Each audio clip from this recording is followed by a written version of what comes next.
And now we are going to our item number 24, which is to receive a report, a presentation from the Downtown Street Team on building volunteer work teams that incorporate case management and employment services for people experiencing homelessness. Thank you guys very much for being here. Thank you. Good morning, Madam Chair, members of the board. I'd like to introduce this morning members of the Downtown Street Team, Chris Richardson and Greg Hessinger will be presenting the Downtown Street Team strategy. It's been a successful strategy that's been employed in many other communities, and they're just here to present the model. And we presented it to the Health and Human Services Committee back in July, and we requested that we bring this presentation to the full board. So, off you guys. Thank you. Thank you, Elliot, and thank you, Madam Chair and Supervisors. My name is Greg Pensinger, Project Manager currently in Santa Cruz, where we most recently launched in July of this year. I'm here because I do have experience both launching Santa Cruz, but also our San Jose team back in 2011, which has grown into our largest team. And I'm interested in seeing if I could inform or potentially be directly involved in the launch here in Monterey County. My name again is Chris Richardson. I'm the Chief Program Officer at Downtown Streets Team. We're here today to talk about an issue that's both divisive and seemingly insurmountable, and one that has been kind of growing throughout California and unfortunately in the U.S. as well. When most folks think of homelessness, they either think about the folks experiencing homelessness or the impacts on their business, for example. It really is a societal issue that affects every part of society. I'm pretty sure I don't have to tell you about some of the effects on local government, for example. In Santa Clara County, where we were founded, we did the first cost study of its kind. If you want to take a look at it, it's called Home Not Found. And we found out that the county, just the county of Santa Clara, was spending over $500 million a year on unhoused men and women. So these are the criminal justice costs, these are costs to our health and hospital system, and costs where the county was actually providing the services directly.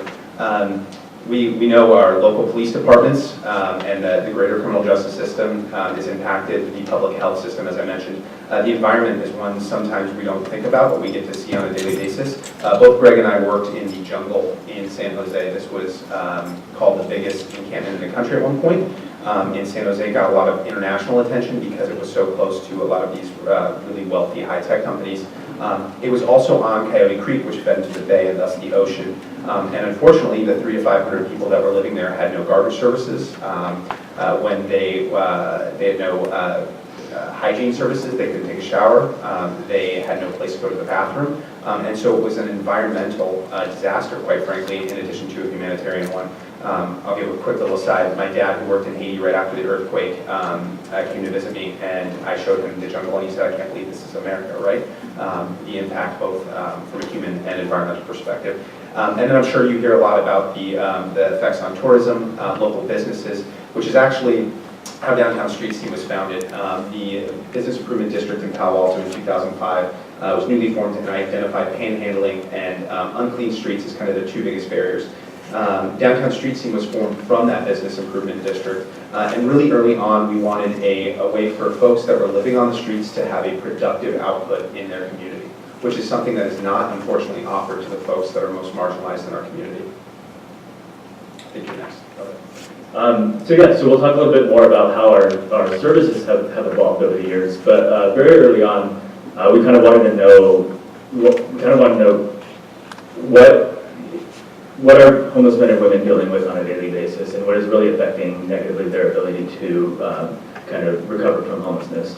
And the more intuitive things, that the cold, the lack of a place to sleep, can't shower, those types of things are what we kind of thought we would kind of get back in terms of feedback. But what we were kind of shocked by was the overwhelming majority saying that the hardest part about being homelessness was the way that they were being looked down upon, that they didn't feel like they were an active part of their community, that they didn't have any dignity. And so from very early on, our founder, executive director, president was the one-woman team, and she really created the model on a foundation of dignity, making sure that people felt like they could give back to their community, that they felt like they were a part of something bigger than themselves, and that they could actually normalize back into their communities. So we like to say that we're ending homelessness through the dignity of work through our volunteer work experience program. I mentioned the evolution of our services. So when it was just Eileen running the entire team in Palo Alto in 2005, it was, it wasn't as robust of a model as we have now. We currently strive to have 3 dedicated staff members in every community that we're in. One is the project manager who kind of oversees the volunteer work experience program. We also have an employment counselor or an employment specialist who works with our team members on any of their employment goals, and of course a case manager to work on housing and other basic needs and self-sufficiency goals. Essentially the core of our program and the way that people kind of reintegrate into their communities is through our volunteer work experience program. I'll take the recent example of Santa Cruz since that's my most recent experience. We are currently in the downtown core and along the levee. Next week we'll be starting along the beaches, just kind of doing our beautification work. So we can be really creative to the individual needs of each community. And really, our team members are thanked every single day by stakeholders, whether they're business owners or elected officials or regular community members, other homeless men and women themselves, for really doing a lot of work to change the way that homelessness is perceived in the community. And for me, that's the most important aspect, and the way that we sort of achieve systemic change is by changing the conversation around homelessness. Our teams are really run in every single community that we're in around what's called a success team meeting. So we have one of these every single week, and it's where potentially interested folks will come to check out the team. It's also where our team members will publicly thank each other, support each other, and hold each other accountable. When we were coming into San Francisco, it was described as part church revival, part 12-step meeting, with a little hiring hall and job fair thrown in, and then something we're pretty proud of, the impossibly cheerful staffers. It is a really amazing experience to come to one of our team meetings. I used to run 3 of them a week. Now I'm a paper pusher office snob, and sometimes I sneak out of the office to go to one of our team meetings because it is just so inspiring to hear the men and women talk about what they've gone through and where they're heading. And if nothing else today, we'd invite you to visit either Greg and our newly formed Santa Cruz team up the road every single Thursday at 12:30, or up the road to San Jose every single Wednesday at 12:30, and check out one of our team meetings. They're really the core and the heart and soul of what we do, and it's where we welcome folks onto the team, and they get their iconic yellow shirt, which has become a symbol in each community. As Greg mentioned, we get folks coming up to us and thanking us, and if you've been marginalized and you felt bad about yourself, it's super powerful to the very first day you put on a yellow shirt, have community members that you've never met come up and say thank you for what you're doing. It is super important for all of us to have a reason to get up in the morning and to feel like we're contributing to our community. That's why you all are in the positions that you're in, so I'm sure you can understand that. And this yellow shirt is really that symbol. You're one of us now. We've got your back now. We will support you now. And we're going to hold you accountable. We have a ladder of success. So you start off with a yellow shirt, you can get a green shirt, even a blue shirt, and in leadership roles on our team. So we call it a peer-to-peer model. Both in terms of our outreach, we do very little professional outreach. Our team members are doing outreach every single day when they're out there volunteering. And it's very simple when Bob and Joe are hanging out together, and then Bob joins the team and he's got a new set of teeth, he's looking healthier, he is healthier, he gets the keys to a brand new used car, as we call it. Joe goes, well, I've been hanging out with Bob for 10 years, if Bob can do it, I can do it, type of thing. So it's really organic in that sense. Also, our executive director, who was the first CEO of Napster, if you remember Napster, we joke that she created peer-to-peer file sharing. Now we're doing peer-to-peer homeless outreach. She's also my mom, just full disclosure. And really, what Downtown Streets team is it's an invitation for unhoused men and women to be part of the solution. So often you have college-educated people like me that sit in a room that have never been homeless and say, you know what these people need for themselves? And that's just, we found that that's not always successful. And if you don't invite folks to be part of the solution, you're really at an uphill battle and continually pushing a rock. And our model has really been described as kind of a volunteer first or a work first model, as opposed to housing first. I sometimes call it dignity first. It's kind of trite and cheesy, but that's really where we start. And then a lot of folks would call it kind of a solutions-oriented model. Our job is a lot easier than some of our partners in this field because we are so visible and out on the streets, and because everybody likes to see folks working really hard to improve their lives. That's something that both Republicans and Democrats, liberals, everybody can get behind. And so if we're out there on Front Street, both recruiting folks and changing perceptions about homelessness, we're successful in that vein. Just to lead this off real quick, I think one of the most overlooked aspects of homeless services is that people need a bridge to connect to even the most basic services, whether it's transitional shelter, permanent housing, employment, and other aspects of service. And we really found a niche in being that bridge. We kind of sometimes call ourselves a gateway resource where people will kind of get connected to our program because we remove all the barriers to entry. And then they'll start to realize that they have other needs that they can address that are available within the county or community. Some of the statistics that we've gathered over the years is that organization-wide we've helped 745 people into permanent supported housing. Usually from the day they start working with our case management team, that takes about 6.6 months, 6.5 months. Organization-wide we average 17 per month. We really really have fine-tuned our ability to kind of move people into employment readiness, kind of out of survival mode and into goal setting and employment readiness mode. And so we've been able to translate that into 678 jobs, and the average time to employment a little under 6 months. And I'll just real quick, because I promised Jeff and therefore Elliot that we'd only be 15 minutes. I'm going to go so long. We also did give you packets, which is with our impact dashboard, which has it's kind of like a mini annual report and some of our team profiles. I wasn't told at the time, but I'm sorry. I'll just say real quick on that. The one thing we're really proud about in our employment. I'll take the chair's prerogative and give you a little bit more than 15. Okay. Okay. Back on the employment stat that we just showed, we're really proud of the retention. I think the best practice nationwide is about 14% retention for the 90-day benchmark. And because of the foundation that we set and provide for folks as they transition, we're at about 75% of 90-day retention after our team members graduate to employment.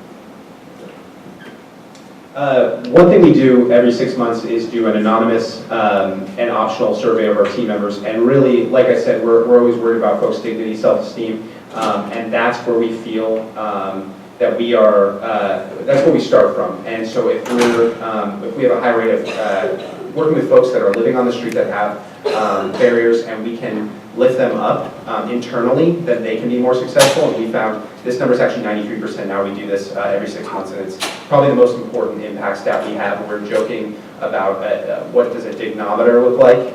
We're actually currently writing a white paper about when you increase someone's dignity and their self-perception and their involvement in their community, are they more likely to get into housing? We see it on a day-to-day basis. Are they more likely to retain their housing? We see it on a day-to-day basis. It's really hard to measure someone's dignity besides asking them, hey, do you feel better about your dignity? We're working on it though.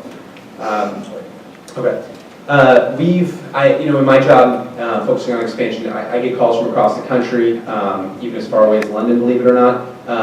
And we've been expanding over the last 6 years since hiring Greg and moving into San Jose from Palo Alto. We've been kind of spreading all over the Bay Area with an upcoming Oakland location. We've really fine-tuned how this works, and one of the incredible things is every time we launch a team, I lose more sleep, but we get better and better at it. So we really understand what we're doing. It's taken us 12 years to kind of refine the model, make it work, and also make it adaptable. That's something that's super important. And one thing I said, we've been working with the city of Salinas, a couple folks there and council members, and they've expressed some interest in bringing us to the area. We have some supporters in Monterey as well. So there is sincere interest, which is why we're here today, and to see if there can be further connections made. And I know we're meeting with some of the county staff after this meeting. So that's really the reason we're here today. We decided that San Rafael down to Salinas, which is a pretty big area, is about the full capacity to where we could expand ourselves. We spent the last 18 months with a franchise model as well for the folks that are calling me from Baltimore and Chicago. Just in summation, when a downtown street team launches in a new community, it's obviously cleaner. There's obviously huge environmental benefits. But it's really a cost-effective solution to end homelessness on an individualized level. Our programs tend to launch at about $375,000 to $400,000 for a year one budget. That may seem like a lot of money, but a single unit of affordable housing costs more than that. And then you have to maintain it. In our first year, we usually promise somewhere between 12 and 15 folks will get permanently housed, and 12 to 15 folks will get into employment of at least 90 days. So we're blowing that one unit out of the water. But in addition, we have the behavioral issues that are often associated with homelessness that we correct.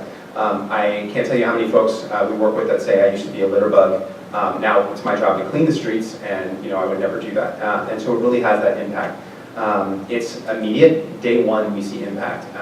And the first day we're out there, just like the first time someone puts on the shirt, the first time we have a team out there, we get people to come out. At our recent San Francisco launch, the folks in Wells Fargo that are right in the corner of the market and Ninth, which is, a pretty rough neighborhood, came out and were like, what are you guys doing? They have other cleaning crews, professional cleaning crews. They said, what are you guys doing? We know that guy. He's been on the streets here for years. And they just loved what we did and bought our entire team lunch.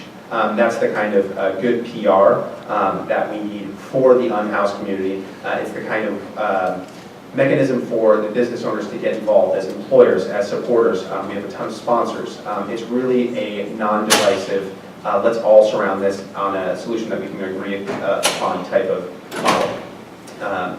And I'll just, I guess, close with this. When we first started in Palo Alto, the goal was decrease panhandling, cleaner streets. Let's provide a road for folks to get off the streets permanently and feel good about themselves. And what we didn't expect, which looking back we should have, but we got these comments all the time is, do you realize what the community perception is in Palo Alto now that the Downtown Streets team is here? And it was that, there's hope again. I saw Bob for years panhandling. I saw him sleeping on the streets for years, and now he's got a smile on his face and he's giving back. And it's that simple. That's all that we do. So much of the work of our partners does go, is behind closed doors. And to bring this fight against homelessness out to Main Street is something we need to do by involving homeless men and women. So thank you very much for your time and for inviting us here today. Thank you. And then my expectation is that we'll have a few questions for you. That's Absolutely. okay. We'll start down here again. Supervisor Phillips. Supervisor Phillips. Thank you, Madam Chair. Just a quick question. Certainly when you go into communities, one of the goals then to connect quickly with the service providers for the unhoused that are there already so that they can refer some of those folks. How do you get established? What are the steps? Yeah, so what we did in Santa Cruz and what kind of will be the model moving forward in our expansion efforts, we'll be doing a lot of outreach up front, before our official launch, really talking to the folks, really talking to the stakeholders. In Santa Cruz, we held 2 informational meetings leading up to our official launch. Just really getting to know what the landscape looked like. In Santa Cruz in particular, we had absolutely no presence there prior to July, except for just backdoor meetings with stakeholders. And so we really had to educate ourselves on what the population needed and where we kind of fit into that landscape. So it's just kind of the pavement, doing a lot of hard work, just kind of getting to know people by their first name and kind of figuring out how. What kind of funding sources do you get? Charitable or? Sure. So I included in my packet the team profile and also our funding makeup. It is, the frustrating answer is it's different in every community and it's pretty complicated. But we also, because we have the economic development aspect and because we provide the beautification, there are other avenues besides kind of your typical human services, housing department type of funding. So for example, in Santa Cruz, we're funded not through any sort of human services funding at all between the county or the city. It's all public works, parks and rec, and the fire department, believe it or not, from the city. And then individual donations for which we had a campaign. And just to address your other question as well, we've already done a lot of the trying to get to know folks here, specifically in Salinas. Jeff Leonard, who I believe made public comment a while back on us, has been my spirit guide, as I call him, who's introduced me to a lot of folks. And so we've also talked with Dorothy's Place, we've talked with the city of Salinas, so we're really trying to figure out where we fit in. And what we do is this kind of very small sliver of motivating folks to take advantage of other services. And we won't be successful if we're not good partners with both the city, the county, our service providers, really the whole landscape of the business community as well. Thank you much. Appreciate it. Thank you. I loved your presentation. There are a lot of us up here who've been working in this and have found it very frustrating. So to see the measures of success that you have is very encouraging. You are working in some pretty high real estate end areas. And I'm just wondering, because that's one of the key issues that we face here, that there is such a small amount of housing that's available to people. And I'm wondering if you have any magic bullet that you're using that allows you to find housing success for people that come through your program. We get that question all the time, especially with our housing numbers. And, some of those housing numbers were folks with, vouchers, whether it's a short-term subsidy voucher. A couple of them had Section 8 vouchers, for example. We have plenty of folks that picked themselves up by the bootstraps and got, a room to rent, that type of thing. There is no magic bullet. I do know that we can't build our way out of homelessness. And for example, in Santa Clara County, Measure A just passed on the last ballot, and that puts almost $1 billion towards affordable housing. The massive majority of that is for homeless men and women, housing for them. The first person won't move into one of those units for 6 years. So despite the fact that the homeowners of Santa Clara County decided to tax themselves, 2/3 of them did, still we won't see those results for 6 years. So we need to build affordable housing, but it's not the only answer. And I don't think we want our community to sit in frustration for 6 years. So again, it's the PR. We're able to attract a lot of landlords that have been apprehensive towards subsidy programs like Section 8, for example, in the past. There's a couple of tricks about doing that, and you absolutely hire the best case managers you can find, and they're absolutely incredible people, and we have ways of teaching them to be super responsive to landlords so that they'll work with us again. If you burn a bridge with a landlord, I mean, that's done. They'll never trust your agency again. I had kind of bad example, but we had someone who had some mental health issues and was starting to hoard in their apartment, and our staff goes in there and spends most of their week with that one person trying to clean up and make them comply with their lease again. So the answer is really, really, really, really, really hard work, good PR, as I said again, and getting out and trying to involve the entire community and make them think a little bit differently. I think the only other thing I would add is what I kind of referred to earlier is about making sure the person himself is involved and in the process. I think so many times we create this reliance in the homeless services industry where we think that we have to be the savior of our clients, and what we found is that they can be active participants in their recovery, and it's really, really important to involve them. And so in a long process like housing, when we're in a long process like housing, we need to really have them active participants. Something earned is much more valuable than something given, right? He's much more concise than I am. That's right. Have you had experience with the tiny houses, the villages that create a pretty economical, quick, temporary fix? Short answer is no, not yet. We're talking with a lot of partners. It's something that's pretty exciting on the horizon as a temporary solution, but it's not our focus. So, we're active partners, but we have a couple team members that have lived in tiny houses. That's about it.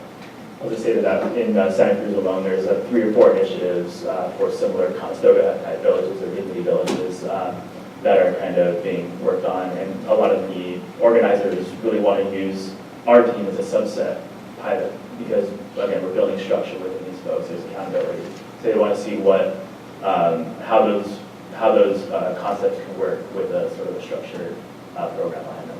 So. Thank you. Supervisor Alejo? Yeah, first question is if you guys could start here in Monterey County tomorrow. But I know your process is a lot more complex than that. Greg's wife already really doesn't like me, so maybe give him a couple weeks. But I do appreciate that in your plan in terms of communities to serve. You are thinking of Monterey County and Salinas. That's very important. And certainly, I think there's a high emphasis on trying to find model programs, evidence-based, and as you guys pointed out, really trying to show your numbers that help convince the community that this is an additional effort that we should endeavor to try in Monterey County because of its success. You already answered my main question, which seems to most of this guys. Salinas asked about how you fund it, but also a big part of it, not only working with cities and our providers, it's really trying to work with the business community. So my community, how do you work with chambers, downtown associations, to really convince them to be open to this? And I think there's probably a greater sense of comfort because you're able to point to how you've dealt and approached it similarly in a lot of other cities that you've already working in. If you could just elaborate on what's that process, because I think that's a very important part of our effort here has been trying to work with the wide range of stakeholders that weigh in on issues of homelessness and everything else. Yeah, I think, one of the advantages that we have, and one of the things that makes our job a little bit easier, is again, the cleaning aspect and the good PR. So we provide an obvious benefit to the business community right off the bat, and that's why we were formed out of a business improvement district. And then, so we're close partners. In fact, our San Francisco team is funded entirely by 5 business improvement districts and 1 additional $50,000 grant. So they're partners to the point of being our primary funders in a lot of cases. And then chambers, we're in at the chamber in every single community that we're in. Those ties to employers are essential. What we found is, the manager of Starbucks or the mom and pop shop down the road, they're incredibly busy people. For them, homelessness as this big abstract issue is much more local for them. They see the same people every single day, and their heart goes out to them in a lot of cases. And they want to help, they just don't know how. And so we become a mechanism for them to be able to help and then to be able to engage. It can be employment, sponsorships at events. We do, for example, I just got back from a Cuisine for the Team event that we held in Marin County where a couple local restaurants, they couldn't hire anybody, but they gave 10% of sales, right? That's something that they can do to support, our community fight. And it's important. What we found is, through some early efforts to expand that weren't successful, is that, quite frankly, people don't want to support Downtown Streets Team as an organization. They want to support their local Downtown Streets Team because they know Bob, who's on the team, and they know Greg, who's here every day, and they see every single day. So it becomes, for the business community, it becomes a person-to-person networking type relationship. And you can't, there's no prepackaged, launch thing that I can give Greg that says, okay, you know everybody in Salinas, you know everybody in Monterey now. You need to go knock on doors and get to know the business community. Same with our team members. And so we have to do that. It takes a lot longer, but it's the authentic way to build those relationships. No, I appreciate your honesty and because it is a challenge, and you're not trying to sugarcoat it. You're saying it like it is, and even talking about housing, finding housing, and how long it takes to build affordable housing, and how important those case managers are when even just to get people who have Section 8 vouchers, and the importance of. I think we need to improve that here in Monterey County a bit. We did visit Fresno. They said that was key to have the right personalities, the right people who build a trust with the landlords, so that when there's a problem, we can troubleshoot that early and not lose a forever landlord who won't rent anymore to. So those what you're raising are all really key points. They sound simple, but they're like the most critical parts of having a successful program and transitioning our homeless individuals and families into housing. So I appreciate that frankness with us, and I look forward to working with you and seeing how we can make this a reality here in Salinas, Monterey County. Thank you. Thank you. Supervisor Parker? Thank you, Madam Chair. Thanks again for the presentation. Several of my questions have been asked and answered already. So I just have a couple more. One is the kind of the makeup of your board of directors. Do you have representatives from each of the areas that where you work, or how does that operate? Yeah, so we have what we call advisory councils in each community. They operate as basically non-legal boards. They're primarily in that regard fundraising, networking, and programmatic boards. And then we have a representative from each one. We're actually just launching this that actually has a board seat as well. So your board chair, theoretically in Salinas would report up to our primary board at our headquarters for a meeting every 2 months. Thank you. And it sounds like you're working on developing, some familiarity with this area and reaching out to various community partners for the various roles. Do you see any particular challenges in working working in Monterey County as opposed to the other areas? For me, and I did just get to tour quickly Chinatown this morning.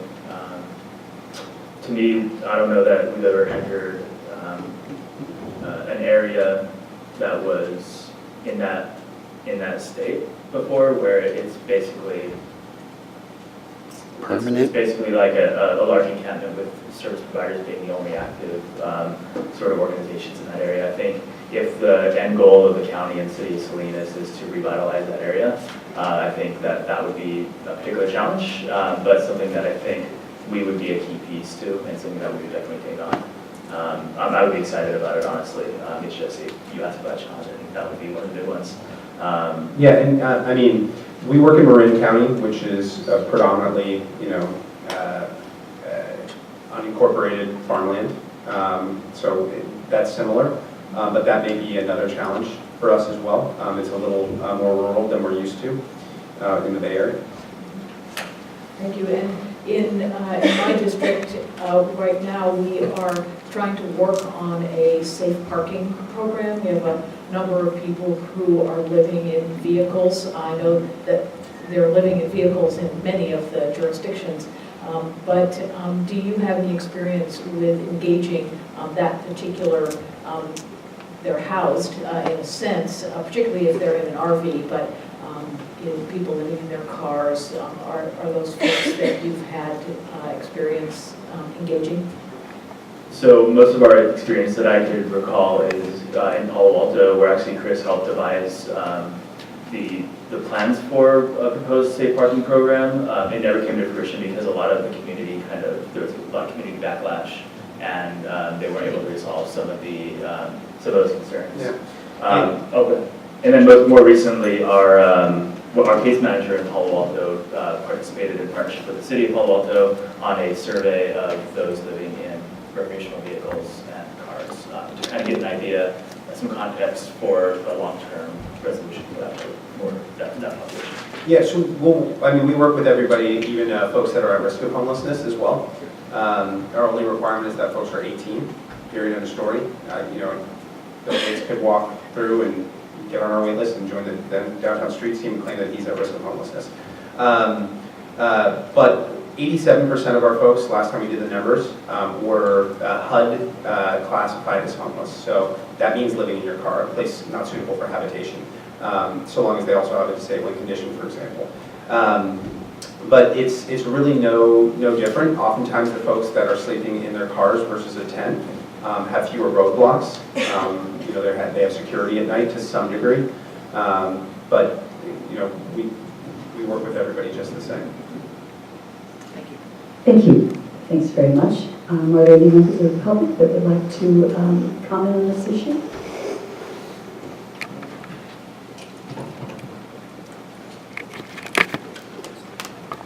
Yes. Good morning, everyone. Thank you.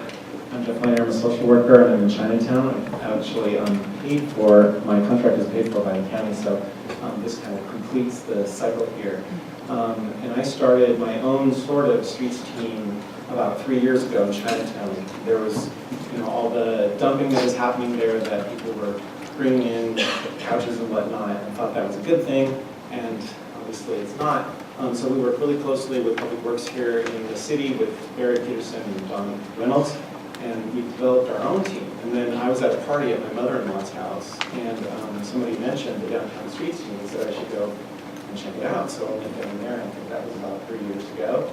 And I just, the way they run their teams, the way that they support their folks on the team is really incredible. It's very positive and dignified. Like Chris said, dignity is the big sort of label for the way that they do their work. And I really condone what they do, and that's why they're here today. So thank you so much for your time. Really appreciate it.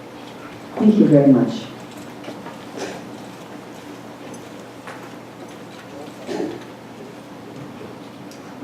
Wes White, Salinas resident, president of the Homeless Union in Salinas. Thanks for your presentation. We appreciate it. Hopefully we can work together. Looking forward to that. Homelessness, an awful lot of what homelessness is it's about rejection. Because what is affordable housing? If your sister, brother, family member, if they end up losing their home, well, some other family member is going to take them in. That's affordable housing. You know, that's really what this really comes down to. It's about open discrimination. And it's just time to mature has come. Time for actual democracy and freedom and liberty for all, not just those who can afford it. That's really the crux of this matter. Is we've never had democracy. We've never had any kind of maturity out of this, and that's where we need to go. And we need to take care of people. That's the whole point of life. You know, that's what society is supposed to be about. And if we're in charge and we're not taking care of people, then we're not doing our job, and we don't need to be there. So, thank you. I'm looking forward to seeing something of this happen, and I've been pushing actually to even do that as part of the union, just going out and clear cutting and taking pictures and then saying, see, city, county, we're doing stuff, and the community, and going, well, maybe you could just give us like $200 or something. You know, you would have paid the lawnmower guys $2,000, so give us $200. I mean, that's basic to us. It's just reinventing what we're addicted to in life. I mean, you can reinvent yourself, and then you can get a job. You meet people and get connected, and that's going to be your affordable housing. Hey, I got a job for you. Hey, I got a shed for you. You know, I mean, that's affordable housing. You don't have to spend millions of dollars to do it. Like, by segregating and still rejecting them outright, that's kind of what we're doing. We pitch at homes, put them in Fort Order or whatever.